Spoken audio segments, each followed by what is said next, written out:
एक बार फिर से पाकिस्तान तहरीक-ए-इंसाफ ने एहतजाज ही का रास्ता चुना है और कोई ऑप्शन नहीं निकली, मुज़ाकरात, हुकूमत के साथ बैठना कहीं पे? देखिए, जलसा करना एहतजाज तो नहीं है। ओके, लेकिन वो जो डे पिक किया गया है, रिजीम चेंज का लफ्ज इस्तेमाल किया गया, तो उससे इंप्रेशन ये आता है कि दैट्स एक प्रोटेस्ट काइंड ऑफ एक्टिविटी होगी। इस तरह है कि उन्होंने कहा है कि हम जलसा करेंगे लियाकत बाग में। ठीक ठीक है। है, दैट्स इट। अब उस जलसे के अंदर हम ये कहेंगे कि यार ये रिजीम चेंज हुआ था, बिल्कुल ओके। होता है। आप ओके। कहेंगे कि प्राइसेस हैं, बिल्कुल उसके ऊपर पर करेंगे। हर पॉलिटिकल प्रोसेस के ऊपर, 26वीं तरमीम के ऊपर, 27वीं तरमीम के ऊपर, 2 नंबरी के ऊपर, हर चीज के ऊपर बात होगी। अब आप कहोगे कि यार नहीं, आप कह सकते हो कि जी इन लोगों ने बात करनी है, हम लोग ने जो चोरी की है, मैंडेट चोरी की है, तो ये मैंडेट चोरी के ऊपर बात करेंगे। तो ये समझ लो कि ये पाकिस्तान के खिलाफ है नहीं, भाई। मैं बिल्कुल नहीं पाकिस्तान कहूंगा, मैं बिल्कुल नहीं कहूंगा। आपका राइट है, नहीं, पॉलिटिकल पार्टी है, आपका बिल्कुल लोग राइट है, आप करें। कोई कह सकते हैं, कोई कह सकता है, लेकिन आपने जब कहा ना कि ये वो है, ये एहतजाज नहीं है। मतलब आजकल के जमाने में पाकिस्तान में आप किसी भी टॉपिक के ऊपर बात कर लो तो आपको एहतजाज करना पड़ता है। अभी चंद दिन पहले सीएम अफरीदी साहब ने एक प्रेस कॉन्फ्रेंस की, उन्होंने उसमें इमरान खान रिहाई, अमन फोर्स, उसमें मेंबरशिप, एक तकरीब हुई बाकायदा, और उसका एजेंडा ही प्रोटेस्ट था। उसका एजेंडा ये नहीं था कि जनाब ये घरों में बैठेंगे, हम दुआएं करेंगे या हम बैठ के टॉक शोज में सिर्फ डिस्कस करेंगे। उस अमन फोर्स का पर्पस ही प्रोटेस्ट था, डेडिकेटेड फोर्स जो सिर्फ प्रोटेस्ट के लिए। So that is the reason I said कि क्या प्रोटेस्ट ही वे आउट है ना? देखिए, प्रोटेस्ट करना गलत बात है। नहीं, मैंने बिल्कुल नहीं कहा। तो फिर मैंने कब कहा? मैं तो आपसे पूछ हाँ, रहा हूं कि नहीं, क्या जो गवर्नमेंट रोज कहती है मुज़ाकरात कर रहे हैं, बैठेंगे अपोजिशन के साथ, पीटीआई के साथ बैठेंगे, गवर्नमेंट ने कब मैं तो उस तरफ मुज़ाकरात लेके किए? जा रहा हूं आपको डॉक्टर साहब।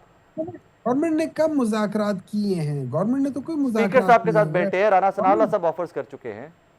देखिए, राणा सनाउल्लाह साहब, उनके अपने लोग कहते हैं कि राणा सनाउल्लाह साहब के पास इख्तियार नहीं है। ये मैं नहीं कह रहा, कि उनकी अपनी पार्टी के लोग कह रहे हैं कि राणा सनाउल्लाह साहब के पास इख्तियार नहीं है। देखिए, बात, let's put like this. Okay.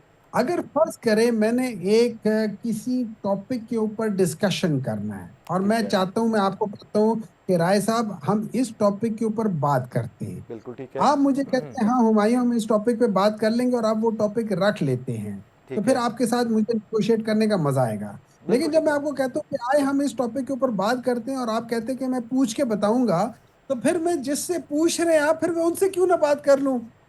यही आज सवाल आपकी खिदमत में रखने लगा था, आप उसी जगह पहले खुद ही आ गए। अगर आज पाकिस्तान तहरीक इंसाफ की गवर्नमेंट होती, इमरान खान साहब की गवर्नमेंट होती, आप लोगों की गवर्नमेंट होती, जो हालात वाकयात इंटरनेशनली बने हुए, तो do you think fuel prices आप कंट्रोल में रख सकते थे? देखिए, इस तरह है कि इसी तरह के हालात जो थे ना, वो कोविड के दौरान भी आए हैं। यस। कोविड के दौरान सारी चीजें बंद हो गई थी, हर चीज इसी तरीके से हो गई थी, कुछ चीज चल नहीं रही थी। फ्यूल था या नहीं था, जो भी था, $120 पे था। अभी तक $120 पे नहीं गया। नहीं गया। नहीं गया। ठीक है ना? उस वक्त $120 पे था। उस वक्त बाकी प्रॉब्लम थे, जॉब्स ले आती थे। लेकिन उस वक्त देखें, जब इस तरह के हालात होते हैं तो आपको क्या होता है। इमरान खान ने क्या किया था, और मैं बताता हूँ। वो नंबर वन, उन्होंने बिजनेस प्रमोट किया था, उन्होंने दिहाड़ीदार लोगों को प्रोटेक्ट किया था। उन्होंने वहां पे जितने भी लोग थे उनको 10 लाख तक का उन्होंने हेल्थ इंश्योरेंस दी थी, कि यार किसी भी फैमिली के ऊपर ये हालात बुरे हैं, तो कोई भी फैमिली किसी भी अस्पताल से जाके ट्रीटमेंट करा ले, उनको वो एक सेफ्टी नेट दिया था। नंबर टू, उन्होंने कहा था कि हालात खराब है, लेकिन मैं 10 रुपए, अच्छा, हम लोगों ने लेवी जो थी वो हम लोगों ने खाली ₹20 या ₹30 रखी हुई थी, एज अपोज टू 165 या पता नहीं कितना इस वक्त हंड्रेड है। सिक्सटी तो टू हम लोगों ने तकरीब। बहुत, हाँ, तो हम लोगों ने बहुत छोटा मार्जिन, बहुत छोटा परसेंटेज लेवी का रखा हुआ था।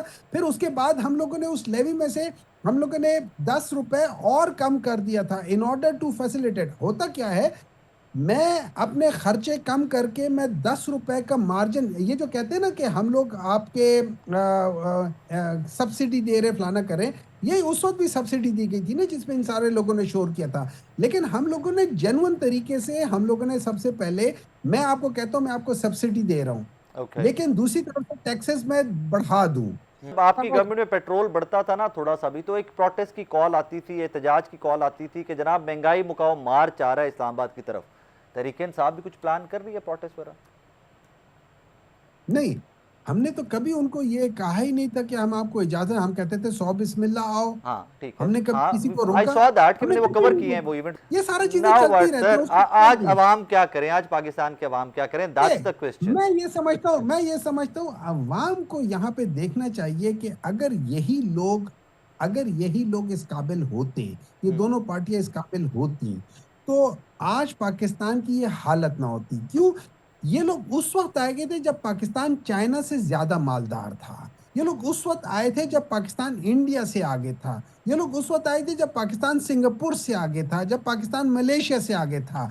इन लोगों ने आके पाकिस्तान को इन सब से पीछे कर दिया। और अगर आप आज भी आके ये समझते हो कि यही लोग पाकिस्तान को ठीक कर देंगे, तो फिर आप में मतलब आपसे इससे बड़ी बेवकूफी क्या हो सकती है? 4 साल से ये लोग बैठे हुए हैं, सर दे 4 साल से क्लेम टू बी इन लोगों ने एक्सपीरियंस्ड, डॉक्टर साहब वो कहते हैं हम एक्सपीरियंस्ड हैं। मुल्क तबाह इसलिए होगा कि इनकी कैपेसिटी नहीं है, ना इनकी इंटेलेक्चुअल कैपेसिटी है, ना इनके अंदर किसी और लिहाज से कैपेसिटी है। पाकिस्तान तहरीक इंसाफ 3.5 पौने 4 साल के लिए आई थी। पौने 4 साल में वाहिद पॉलिटिकल पार्टी है जिसने 2 दफा 6 जीडीपी को टच किया है। इससे पहले किसी पॉलिटिकल पार्टी के हिस्ट्री में 2 दफा 6 जीडीपी को नहीं टच किया गया। जब वो तो और बात जिन जिन लोगों ने टच किया, जिन लोगों ने टच किया, वो ज्यादातर थे देवर ड्यूरिंग द टाइम ऑफ ये जो डिक्टेटरशिप था। एक दफा 1970s में हुआ था, 1960s में हुआ था, एक दफा 2000 में हुआ था। बस एक ही दफा 6 को किया था, फिर उसके बाद फिर नीचे डिप मार ली थी।